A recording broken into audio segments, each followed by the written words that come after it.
Donald Trump's defeat in the presidential election co-occurs with an implosion for Steve Bannon. Steve Bannon, leading up to the election, had some pretty serious legal problems that he was facing, and right as the election was taking place, some comments that he made also lost him a lot of his platform, most notably on Twitter and on YouTube.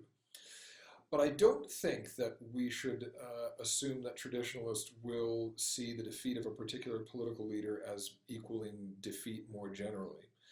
They were always idealists. They were always theorists and ideologues and thinkers. They were devoted to ideas rather than to people. And that's true even of someone who is involved in the nitty-gritty of strategizing like Steve Bannon. He too distinguished himself at the White House as being someone who was fighting for particular policy ideals as opposed to the political status of Trump. Now, what did Trump, the individual, mean to Bannon and to others? That he still had some particular distinguished role to play, even if he wasn't the object of admiration and the goal in and of himself. Namely, Bannon celebrated Trump for his ability to destroy. He thought that Trump was going to be able to come into the United States and tear apart the centralized and large government and leave in its place a more open society where small borders, where states' rights would become more pronounced.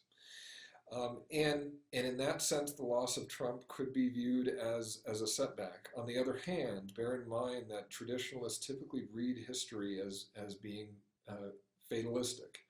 They believe that we're going to arrive at a place where globalization, secularization, materialism are eventually going to implode because of themselves, based on their own weight.